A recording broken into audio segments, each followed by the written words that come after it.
My name is Elena Moore, and I'm 32 years old. The day my father died was supposed to be about grief, about saying goodbye to the man who had raised me, guided me, and promised me that no matter how dark life became, I would never be left alone. But instead, his funeral became the stage for the betrayal that would shatter everything I thought I knew about family. The day of the funeral. The church was draped in black roses, and the air reeked of incense so thick it burned the back of my throat. My relatives whispered in hushed tones, not out of respect, but like vultures circling, already calculating what they could pick clean from my father's estate. My younger brother, Daniel, stood near the casket, crocodile tears streaming down his face. He clutched the arm of my aunt, my father's sister, Aunt Margaret, like a devoted son. I couldn't help but notice how performative his grief looked. His sobs were loud, dramatic, and perfectly timed whenever someone of importance walked by. I felt a twinge of disgust. Daniel and my father had been at odds for years.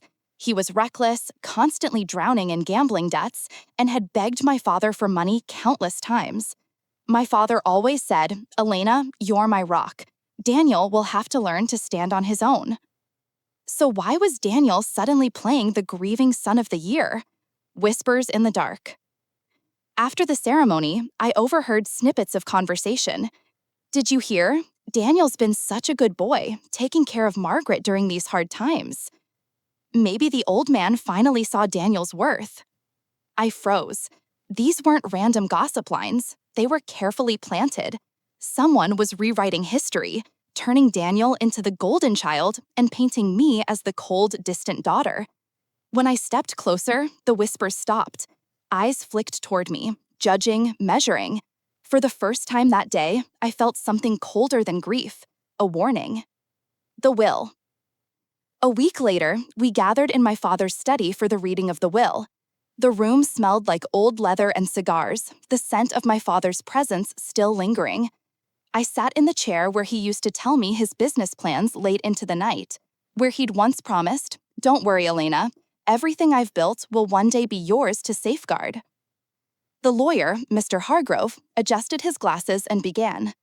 "To my beloved sister Margaret, I leave the Moore estate, including the family home and assets therein. To my son, Daniel, I leave the controlling shares of Moore Enterprises." My heart thudded painfully. This had to be some mistake. And to my daughter, finally, my chest tightened with relief. "I leave my love and memories in the hope that she finds happiness in her own way." The room fell silent. I stared at Mr. Hargrove, waiting for him to correct himself. Waiting for him to laugh and say, "Forgive me, there's more." But there wasn't. That was it. No inheritance, no assets, nothing. Just memories. The smirk. Daniel turned to me, lips curling into the kind of smirk only a sibling could master, the kind that said, "I won." Aunt Margaret patted his arm lovingly, like this was the natural order of things. I wanted to scream, to rip the will from Mr. Hargrove's hands and shove it in their smug faces, but I didn't. Instead, I clenched my fists so tightly that my nails dug crescent moons into my palms. This wasn't just unfair, it was impossible. My father adored me, he trusted me. He wouldn't just cast me aside like this. Unless someone had interfered. The first suspicion. That night, I locked myself in my father's office. I pulled out old drafts of his will from his desk drawer, and there it was. A copy dated just 2 years ago, with my name clearly listed as the primary heir, controlling Moore Enterprises and the estate. So what had changed? Had my father really disinherited me in his final months? Or had someone tampered with the documents? The more I thought about Daniel's crocodile tears and Margaret's comforting hand, the more certain I became. This wasn't grief. This was theater, and I was their intended audience. The shadow of doubt. But the deeper question nodded at me. Why would my father change his will? Unless he hadn't. A memory flickered. My father coughing violently just weeks before his death, his skin pale, his eyes tired. He had brushed it off, said it was just stress. But what if it wasn't natural at all? What if his death wasn't an accident of health, but the first step in a carefully orchestrated plan? My vow. As I sat in that dimly lit office, my father's portrait staring down at me, I made a vow. They thought they could erase me from his legacy. They thought they could turn me into a forgotten daughter, cast aside with nothing but memories. But they underestimated me. I would uncover the truth. I would expose their lies. And I would make them regret the day they tried to steal not just my inheritance, but my father's honor. This was no longer about money. It was war. The next morning, I woke up with a single thought. If my father didn't change the will willingly, then someone made it happen. But suspicion wasn't enough. I needed proof. The lawyer's hesitation. I arranged a meeting with Mr. Hargrove, my father's lawyer. His office smelled of stale coffee and dust, like a place where secrets had been buried for decades. "Miss Moore," he greeted me stiffly, "I understand this must be difficult for you, but your father's wishes were clear." Were they? I leaned forward. Because I found a copy of his will from 2 years ago, and in that version, I am the heir. Something changed. And it doesn't add up. His fingers twitched nervously against his papers. That tiny gesture told me everything. He was hiding something. "People change their minds," he muttered. "Your father, perhaps he wanted to reward Daniel's efforts in reconciling with him during his last months." "Reconcile?" I snapped. "Daniel only ever came to Dad when he needed money. And Aunt Margaret, she hasn't cared about this family in years. What exactly convinced my father to hand over everything?" Mr. Hargrove's eyes darted toward the door before returning to me. "Miss Moore, some truths are not meant to be disturbed." That was the final straw. He wasn't just hiding something. He was afraid. The caretaker's slip. That night, I decided to visit the family mansion where Aunt Margaret had been staying since the funeral. The house felt colder than I remembered, as though my father's warmth had been sucked out of its walls. I found Clara, my father's longtime housekeeper, dusting the staircase. Her face lit up when she saw me. "Oh, Miss Elena," she whispered, pulling me into a hug. "I've been so worried about you. This house, it doesn't feel right anymore." "What do you mean?" I asked. Her eyes flicked nervously toward the parlor, where voices could be heard. Margaret and Daniel, laughing like hyenas feasting on scraps. They were always here in those last weeks," Clara said quietly. "Never left your father's side, always whispering with Mr. Hargrove." My chest tightened. Whispering about what? She hesitated, wringing her hands. About the will. About making sure everything would go smoothly when the time came. The air froze between us. That was it. Confirmation. But before Clara could say more, Margaret's shrill voice echoed from the parlor. "Clara, tea!" Clara flinched, then whispered, "Be careful, Miss Elena. You don't know how far they'll go." The poisoned memory. That night, alone in my apartment, I sifted through my father's medical records. His official cause of death had been listed as heart failure, but his decline had been unusual. Sudden weight loss, fatigue, a persistent cough that doctors waved off as stress. Stress didn't kill a man that fast. I remembered the last dinner I had with him. He barely touched his food. His glass of wine had a strange metallic smell I hadn't noticed at the time. Could it be? Had he been poisoned? A chilling discovery. Determined, I contacted Dr. Patel, my father's physician. Over the phone, she lowered her voice. "Elena, I shouldn't say this, but your father's decline didn't make sense. I suggested toxicology tests, but your aunt insisted it wasn't necessary. She pushed for a quick burial." My blood ran cold. Aunt Margaret had insisted. "Doctor, is there any chance we could still—" I swallowed hard. "Test him?" A pause. Then, "If you request an exhumation, yes. But it will cause a storm in your family." "A storm? Good. Let it come." The enemy strikes back. The next evening, as I walked home, I noticed a black sedan trailing behind me. At first, I brushed it off as paranoia, but when I turned down a side street, the car followed. My heart raced. I ducked into a crowded cafe, pressing myself against the wall and peering through the window. The sedan idled outside for several minutes before driving off. They knew. They knew I was digging, and they wanted to scare me off. Daniel's warning.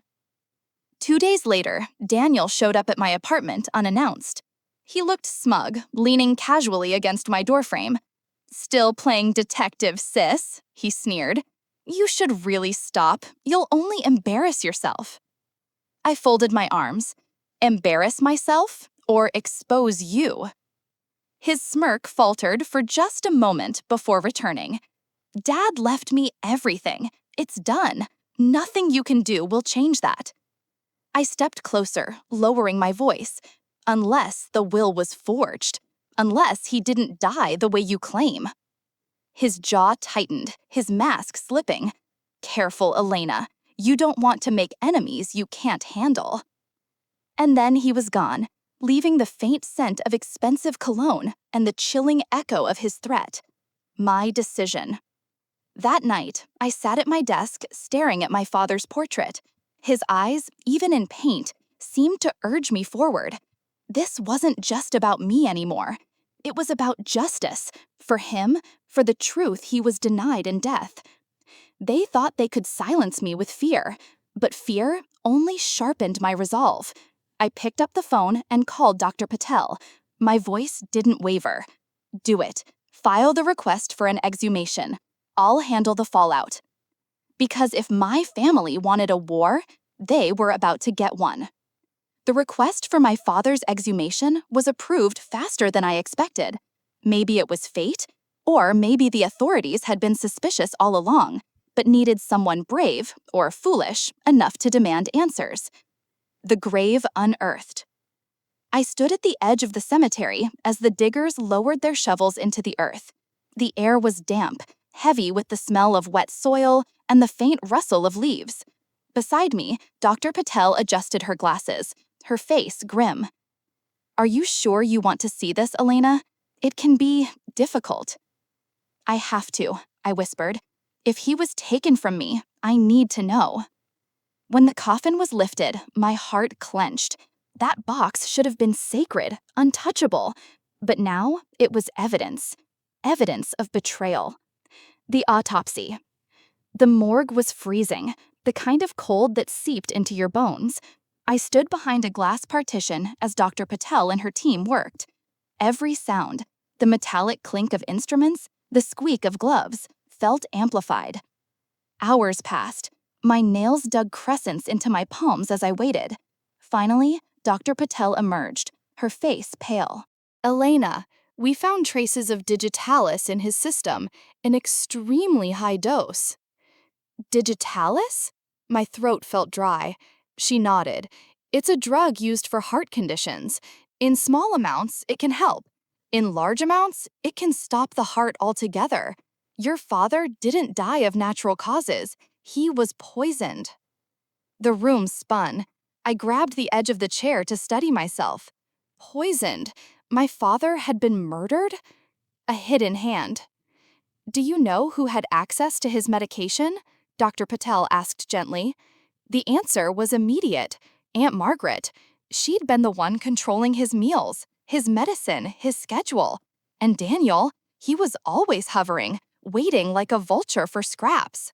They hadn't just stolen his fortune, they had stolen his life. "I need proof," I said, my voice trembling but firm. "Something that ties them directly." Dr. Patel hesitated before sliding a small evidence bag across the table. Inside was a half-empty vial.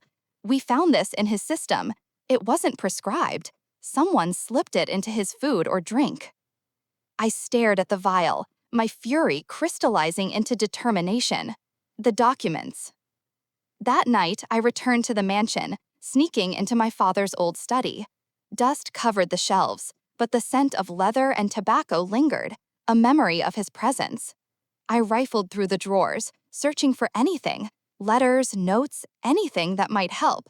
And then I found it, an envelope tucked behind a stack of old tax files. My father's handwriting scrawled across the front. "For Elena, if anything happens to me." My breath caught. Inside was a letter. His words were shaky, written in haste. "Elena, if you're reading this, it means I was right to fear. Margaret and Daniel have been pressuring me for months. They say it's about the will. about what's best for the family, but I fear it's more sinister. I don't trust them. I want you to know you are my true heir, my blood, my legacy.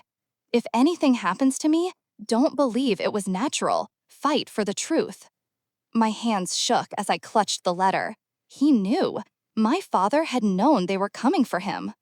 Confrontation at the mansion. I stormed into the parlor where Margaret and Daniel sat, sipping brandy as if nothing had happened. Margaret looked up, smirking. "Well, if it isn't the poor little orphan, come to beg again." I slammed the letter on the table. "You poisoned him." Daniel laughed, though it sounded forced. "That's a wild accusation, Elena. Careful, you could get sued for slander." I pulled out the evidence bag, the vial glinting under the chandelier. Digitalis, found in his system. Care to explain how it got there? For a moment, silence. Margaret's smile faltered. Her fingers tightened around her glass. "You don't know what you're talking about," she hissed.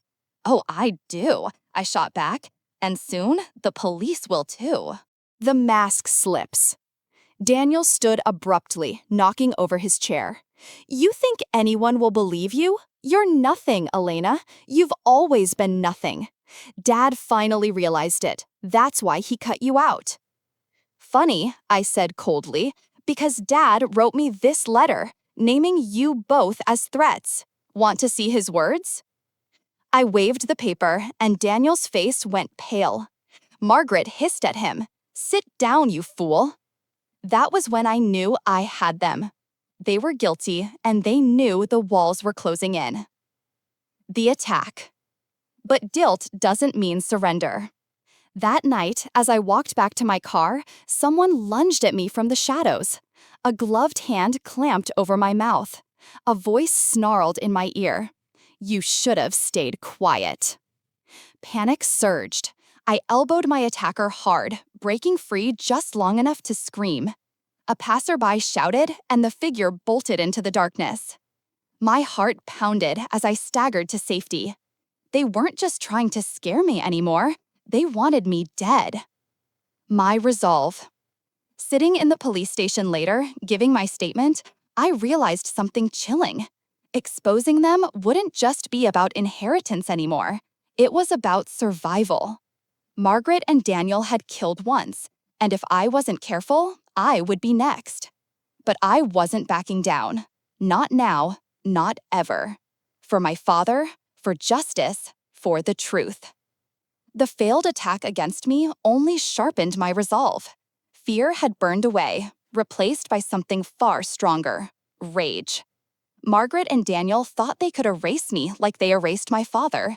But I had proof, I had allies, and I had a plan. This time, I would not just expose them. I would destroy them. Setting the stage. Detective Harris leaned over the case files spread across his desk, tapping the vial of digitalis with his pen. "They're dangerous, Elena. We can't just arrest them on circumstantial evidence. We need a confession, something concrete." I nodded. My father's letter, the poison, the attack, they painted the picture, but the law demanded more. "So we make them confess," I said firmly. The detective raised an eyebrow. "And how do you propose we do that?" I leaned closer, my voice steady. "We give them what they want most: power, wealth, and a false sense of victory. Let's invite them to their own downfall." The party. 2 weeks later, Margaret threw one of her infamous soirees. The mansion glittered with chandeliers, music, and laughter. She thrived on appearances, playing the role of grieving widow turned matriarch, flaunting the inheritance she had stolen. Daniel strutted beside her, smug in his tailored suit, clinking glasses with sycophants who congratulated him on his new responsibilities. But what they didn't know, what Margaret and Daniel didn't suspect, was that the party was wired. Microphones hidden in the walls, cameras disguised as decor. The police were watching everything from a van parked just down the road. And I was there too. The bait. I made my entrance late, letting the crowd turn as I walked into the grand hall. Gasps rippled through the guests. Many hadn't expected me to show my face after being cut out of the will. Margaret's smile faltered the second she saw me. "Elena," she purred, masking her irritation. "How bold of you to join us." I returned her smile with equal venom. "Wouldn't miss it for the world, Auntie.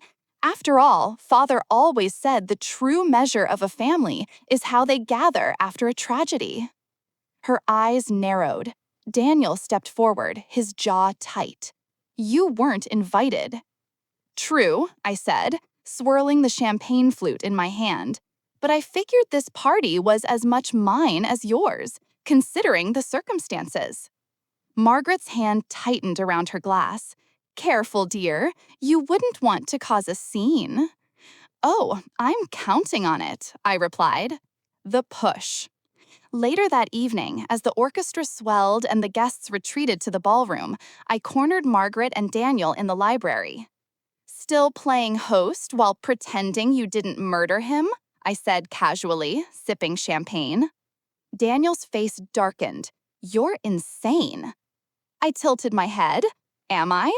Because the coroner's report says otherwise. Poison, Daniel. Digitalis. It doesn't just fall out of the sky and into a man's veins."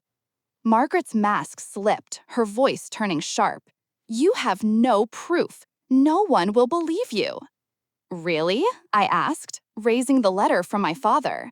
"Because he believed me. And he knew you were pressuring him. He named you both." Daniel lunged, snatching the paper from my hand. "This means nothing," he shouted. "He was old, paranoid." "Paranoid enough to hide this letter where you couldn't find it," I cut in. Margaret grabbed his arm, hissing, "Shut up." But her voice carried, and the microphones picked up every word. The slip. I pressed further, lowering my voice like a dagger. "Tell me, Margaret, did it feel good, watching him choke, clutch his chest, knowing it was your hand that killed him?" Her eyes flashed, and for the first time, her mask cracked completely. "He was weak," she spat. "He was going to waste everything on you, a naive girl who didn't deserve it. I protected this family. I made sure the estate stayed where it belonged, with us." Daniel added bitterly, "And I did what had to be done. He trusted me with his medicine, and He froze, realizing too late what he had said. The blood drained from his face. Margaret slapped his arm furiously. "Idiot!" But it was done. The microphones had caught it all. The sting. Detective Harris and his team stormed in before Margaret or Daniel could recover. Officers swarmed the room, guns drawn. Gasps erupted from the party guests who gathered at the doorway, stunned by the scene unfolding. Margaret shrieked, "This is a setup! She planted it all!" Harris ignored her, snapping cuffs onto Daniel's wrists. "Daniel Grayson, you are under arrest for the murder of Richard Grayson. You have the right to remain silent." Daniel thrashed, shouting, "It was her idea! She told me to do it!" Margaret screamed back, "Don't you dare pin this on me!" Their unity shattered in seconds, the facade of family collapsing into venom and betrayal. Aftermath of the trap. As the police dragged them out, I stood in the library, my chest heaving with adrenaline. The guests whispered in shock, their champagne flutes trembling. I raised my voice, steady and clear. "For those of you wondering, yes, they killed my father. Yes, they tried to erase me, but justice doesn't stay buried forever." The crowd erupted into murmurs, half horrified, half awed. For the first time in years, I felt like my father's voice had been heard. A hollow victory. But when the mansion grew quiet again and the flashing police lights faded into the night, I stood alone in the library. I should have felt victorious. Instead, all I felt was an ache. My father was still gone. His laughter, his warmth, his love. No amount of justice could bring those back.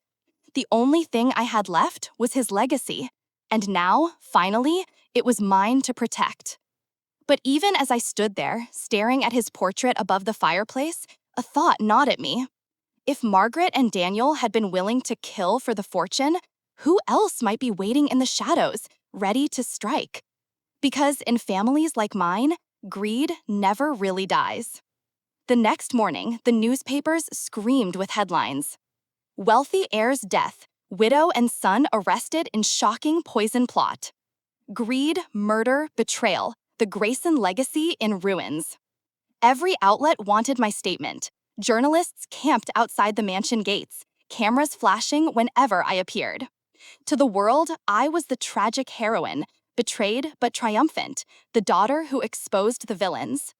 But inside, I felt hollow. Justice had been served, yes. Margaret and Daniel were behind bars, awaiting trial. Their faces plastered on the news, disgraced. Yet no verdict could replace what I had lost. I spent hours in my father's study, fingers brushing over his notes, his old fountain pen, the half-written letter he had left behind. Every corner of the room smelled like him. Ink, cedarwood, a faint trace of his cologne. It was here, in his sanctuary, that the true twist revealed itself. The letter within the letter. While sorting through his files, I noticed something odd about the letter I had already used to bait Margaret and Daniel. The handwriting seemed heavier in certain areas, like he had pressed too hard on the page. On a whim, I held the paper up to the light. That's when I saw it. Indentations. Words written on the sheet before it, faintly pressed into the fibers. My heart pounded as I traced them with a pencil, shading lightly until the hidden message emerged. Elena, if you are reading this, it means Margaret and Daniel have made their move. But beware, there is another, someone closer than you think. Do not trust anyone, not even the law. The true enemy has yet to reveal themselves. I dropped the pencil, my chest tightening. Another? Who? Detective Harris? One of the servants? A business partner? Or worse, someone I considered an ally? Cracks in the victory. The trial came swiftly. Margaret's lawyers painted her as a grieving widow manipulated by her son.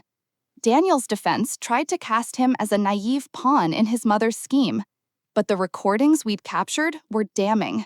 Their venom toward each other destroyed any chance of unity. Both were convicted of first-degree murder and conspiracy, sentenced to life. When the gavel struck, the courtroom erupted. Reporters scribbled furiously, and onlookers gasped. I sat there numb, staring at the two people who had once been my family. They glared back at me with pure hatred, eyes promising revenge even as the guards dragged them away. Justice was supposed to feel like closure. Instead, it felt like opening a new wound. Because my father's warning echoed in my mind. There is another. Shadows in the estate. After the trial, I inherited everything. The mansion, the businesses, the fortune. On paper, I had won. But the estate no longer felt like home. Every hallway creaked with suspicion. Every glance from a servant lingered too long. One evening, while reviewing financial documents, I noticed irregularities. Large sums of money had been transferred, quietly, discreetly, to offshore accounts. Transactions dated before my father's death. And they weren't made by Margaret or Daniel. They were signed by my father's lawyer, Mr. Aldridge, the man who had stood by my side, guiding me through probate court, assuring me everything would be fine. My blood ran cold. Could he be the other my father warned about? The final betrayal. I confronted Aldridge in his office, documents in hand. You've been siphoning money from the estate for years, I accused, slamming the papers onto his mahogany desk. He didn't flinch. Instead, he leaned back, steepling his fingers. Clever girl. Richard always underestimated you. My stomach dropped. You knew? Oh, I knew everything, he said calmly. Your father suspected Margaret and Daniel, but he never saw me. I made sure of that. I was the one who planted the idea of poison in Daniel's mind. I was the one who drafted the final will.